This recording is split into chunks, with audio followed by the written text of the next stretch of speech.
ये union budget जो 2024-25 का पेश किया गया था, एक तरीके से सबके लिए ड्रीम बजट है, सब सेक्शन के लिए और खास करके युवाओं के लिए और महिलाओं के लिए। इससे जो इंफ्रास्ट्रक्चर, रिकॉर्ड नंबर इंफ्रास्ट्रक्चर का जो एलोकेशन हुआ है, कैपिटल एक्सपेंडिचर का 11 लाख करोड़ से भी ज़्यादा कैपिटल एक्सपेंडिचर, ये ऐतिहासिक है। और अलग अलग राज्यों के लिए जिस प्रकार से खास करके जो ईस्टर्न इंडिया जो इकोनॉमी के लिए थोड़ा सा पिछड़ा है, बिहार, झारखंड, वेस्ट बंगाल, उड़ीसा, आंध्र प्रदेश और साथ साथ में नॉर्थ ईस्ट के लिए जो भी आज बजट में अनाउंसमेंट हुआ है, मुझे लगता है कि ये ईस्टर्न इंडिया एक इकोनॉमिक हब के रूप में उभर के आएगा और बहुत बड़ा इंफ्रास्ट्रक्चर का काम अभी बिहार से लेकर के झारखंड, आंध्र प्रदेश और वेस्ट बंगाल, नॉर्थ ईस्ट का होने वाला है। और विशेष रूप से जो स्किलिंग के लिए और एम्प्लॉयमेंट जनरेशन के लिए जो अनाउंसमेंट हुआ है वो ऐतिहासिक है।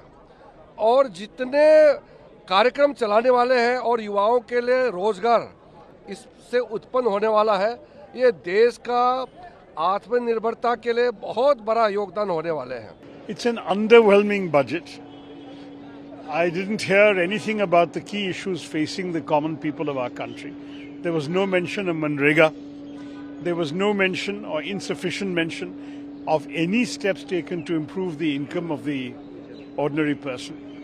We have seen far too little from the government when it comes to taking care of the severe income disparities in this country.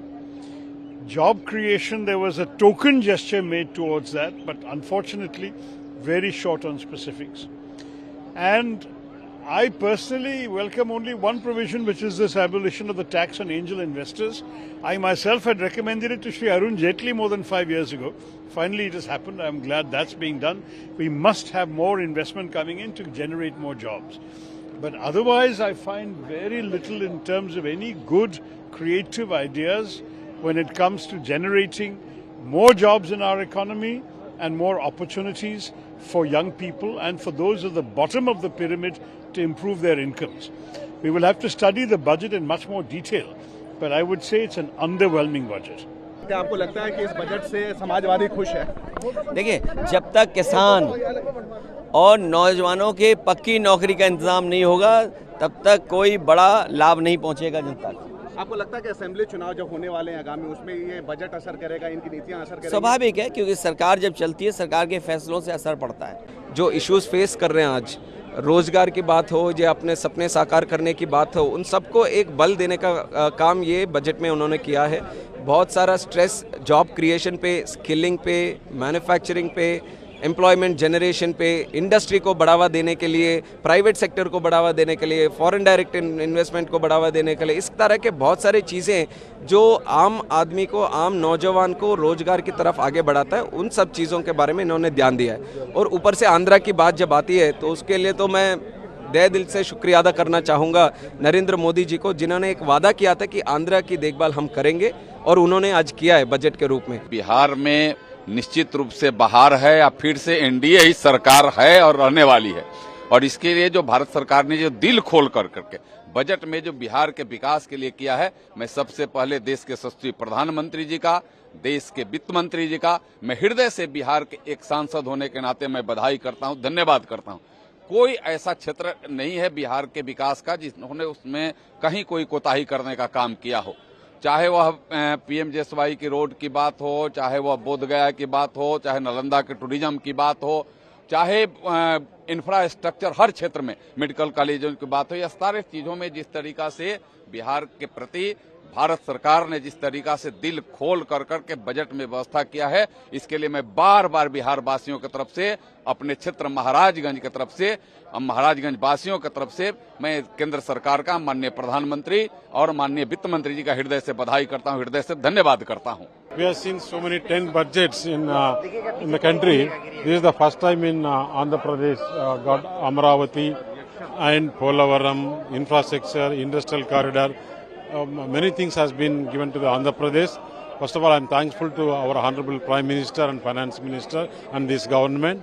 In future, there will be many projects will come to the Andhra Pradesh. Now, Andhra Pradesh, we are very, very happy. वित्त मंत्री निर्मला सीतारमण जी ने जो budget प्रस्तुत किया, हम कह सकते हैं आधुनिक भारत के निर्माण में सहायक सिद्ध होगा। 2047 में विकसित भारत का संकल्प का सपना जो देशवासियों ने माननीय मोदी जी के मार्गदर्शन में देखा है, उसको पूरा करने वाला बजट है। एक तरफ छात्रों की चिंता की गई है, किसानों को भी मजबूती देने का काम किया गया है, मध्यम वर्गीय लोगों के जीवन स्तर को ऊपर उठाने के लिए प्रावधान किए गए हैं, इनकम टैक्स सेवा में छूट देकर के सरकारी कर्मचारियों को भी बड़ा तोहफा भारत सरकार ने देने का काम किया है। मैं बजट का बहुत बहुत स्वागत करता हूं और माननीय प्रधानमंत्री नरेंद्र मोदी जी को, वित्त मंत्री आदरणीय निर्मला सीतारमण जी को बहुत बहुत आभार प्रकट करता हूं और पूरे प्रदेशवासियों को बहुत बहुत बधाई। मैं समझती हूँ किचन का ध्यान नहीं रखा गया है, क्योंकि सरकार महंगाई के बारे में कोई स्टेप्स लेना ही नहीं चाह रही है। और जहाँ तक हम देखेंगे तो जो परचेजिंग पावर है जो रूरल एरियाज में है वो लगातार घटती जा रही है, इसके ऊपर भी कोई ध्यान नहीं दिया गया है। यह बजट सर्वस्पर्शी, सर्वसमावेशी, विकासोन्मुख 140 करोड़ भारतवासियों की आशा, आकांक्षा और अमृत काल के संकल्पों को पूरा करने वाला सिद्ध होगा। आम बजट 2024-25 आत्मनिर्भर एवं विकसित भारत के निर्माण का एक आर्थिक दस्तावेज है। ये बजट पूरे देश के लिए एक संतुलित बजट है जिसमें 4 स्तंभ हैं: महिला, युवा, किसान। ये हमारे जो 4 स्तंभ है, मजदूर। लेकिन बिहार में जिस कहते हैं, हम बिहार में बहार है, एनडीए का सरकार है। कहने को आम बजट, पर आम जनता के लिए कुछ नहीं। किसानों के लिए बड़े वादे किए थे, पर मिला क्या किसानों को? ना न्यूनतम समर्थन मूल्य का जिक्र आया और ना ही विकास निधि, किसान निधि बढ़ी। बात हुई थी कि हम बेरोजगारी दूर करेंगे, ना स्मॉल स्केल इंडस्ट्री के लिए कुल है, ना मीडियम स्केल इंडस्ट्री के लिए। कहाँ से बढ़ेगा? कुछ पूंजीपतियों के लिए सोने चांदी का दाम तो कम कर दोगे आप, लेकिन आम आदमी की जरूरत का कैसे पूरा करोगे? कुल मिलाकर अगर आप देखें तो ये पूरी तरह निराश करने वाला। मैं तो इतना कहूँगा, झुंझुना पकड़ाया है बिहार को, आंध्रा को। अगर मुख्यमंत्री अपने राज्यों के लिए वफादार हैं तो इन्हें चाहिए कि हर हालत में ये समर्थन वापस लें और बाहर आए।